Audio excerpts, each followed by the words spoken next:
Ya, halo racer se-Indonesia.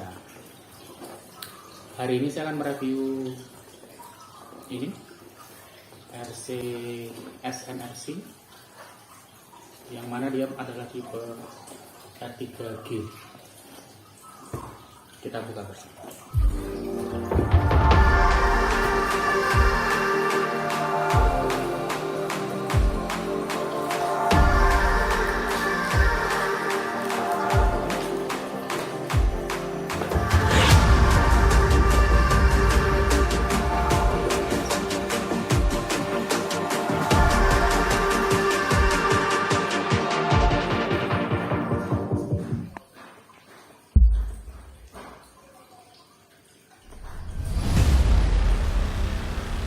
Ini merupakan kit touring ya.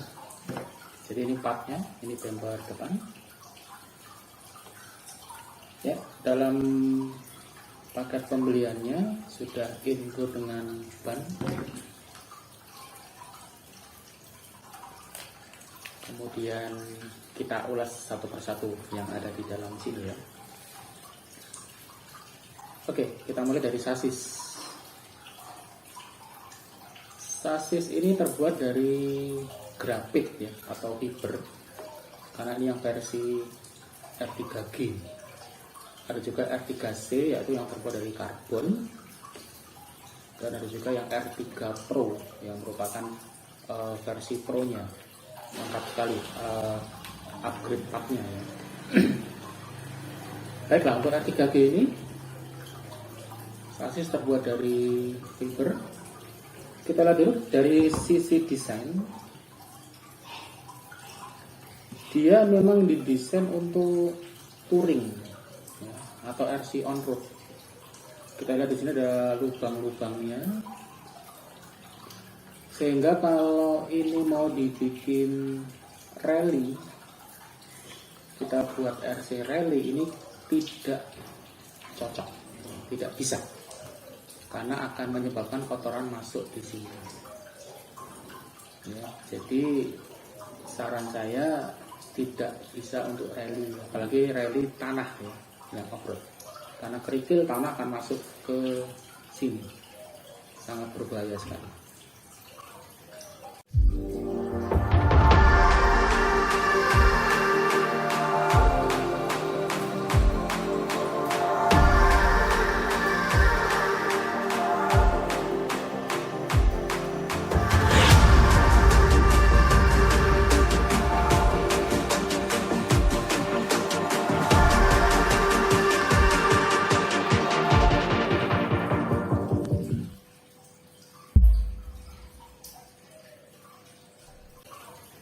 Ini dari sisi sasis.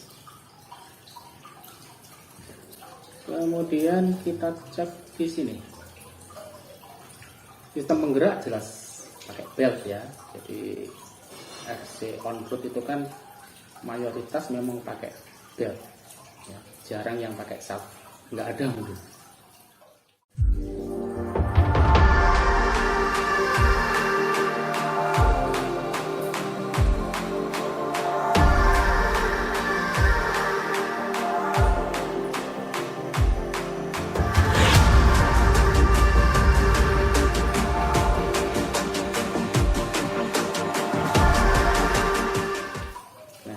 Dia pakai belt.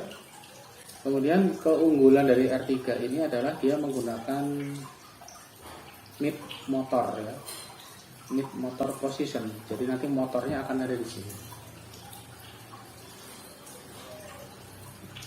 Kenapa kok lebih unggul? Karena berat RC ini saat motor ada di tengah, dia akan menjadi lebih seimbang ya, dibandingkan kit pada umumnya yang motornya ada di bagian belakang. Otomatis berat akan lebih tertumbuh di bagian belakang RC.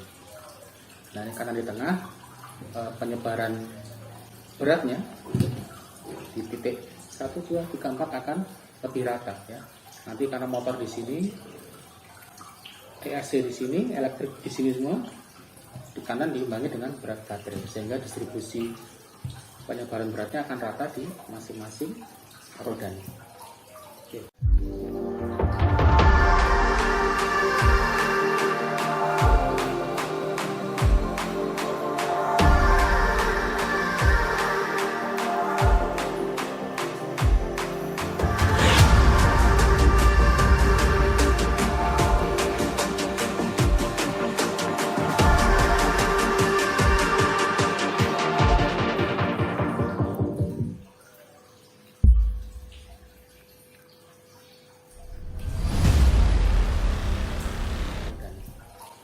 Oke. Posisi mid motor. Kemudian motor mount sudah menggunakan bahan aluminium ya di sini. Aluminium. Terus sepurnya seperti biasa masih plastik komposit. Cuma hampir semua RC Pro sekalipun memang dia pakai plastik ya. Jadi jangan menganggap plastik itu jelek, enggak ya. Justru kalau aluminium malah dia lebih cepat rusak biasanya, lebih cepat aus. Baik, kita geser ke bagian servo.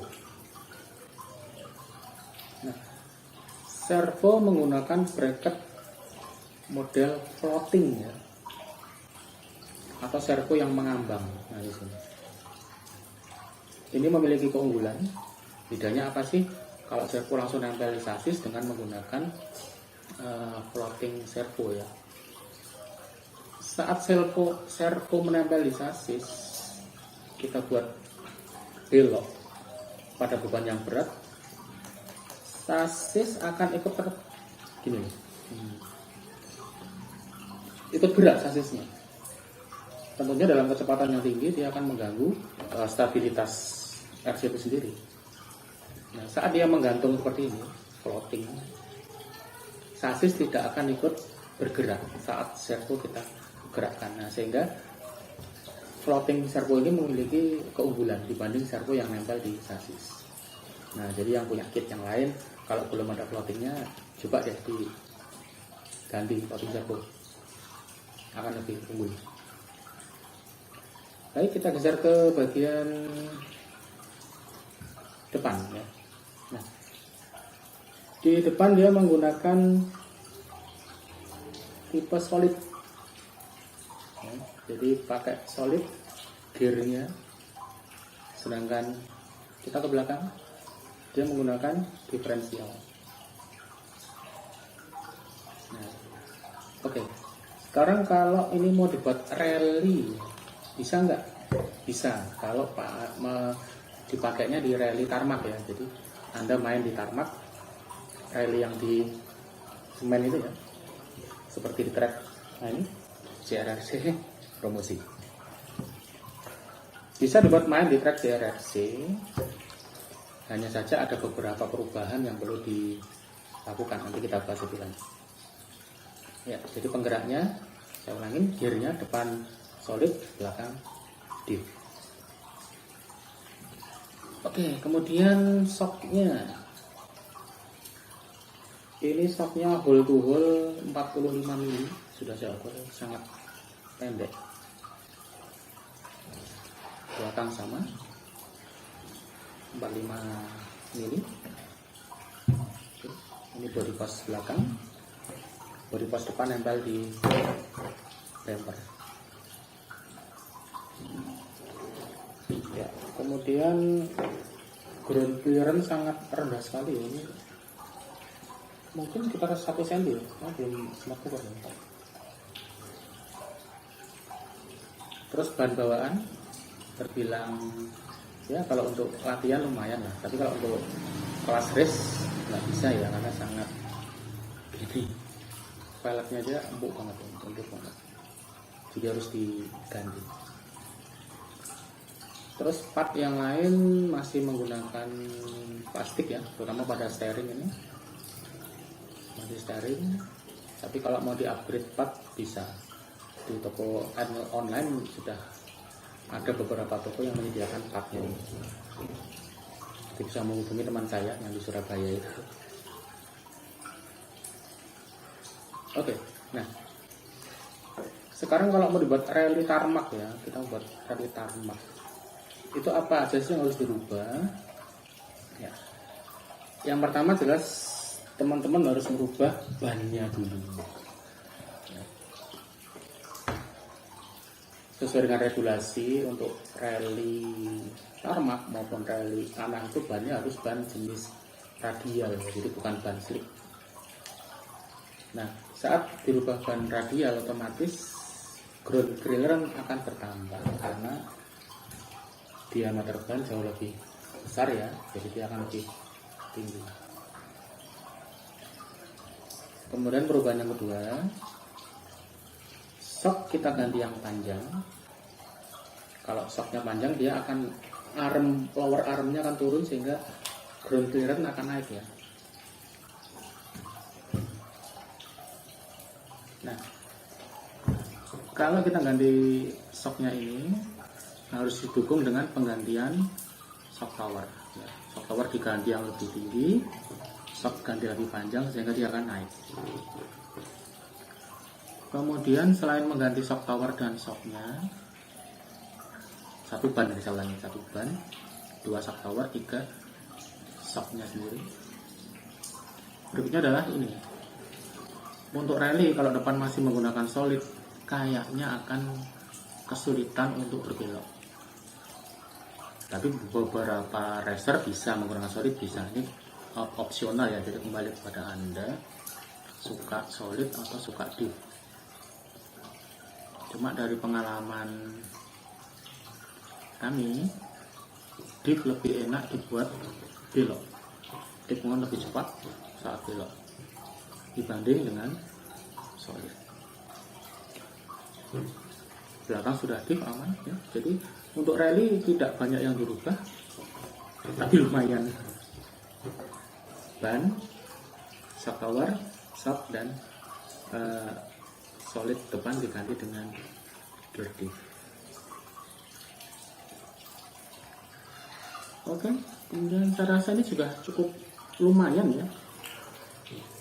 Untuk ring harganya ini setara dengan seri lain, Sakura Advance itu sama. Sakura Advance S5 kalau nggak salah. Sakura Advance S ya. Harganya sama di ring itu juga ya, jadi terserah Anda mau milih yang mana. Cuma kalau yang Sakura tadi kan masih menggunakan sistem motor yang di belakang, sedangkan ini motornya ada di tengah, mid motor. Oke, demikian review kali ini. Di next video akan saya ulas lebih detail cara mengganti solidnya, cara memodifikasi shock towernya, itu saja.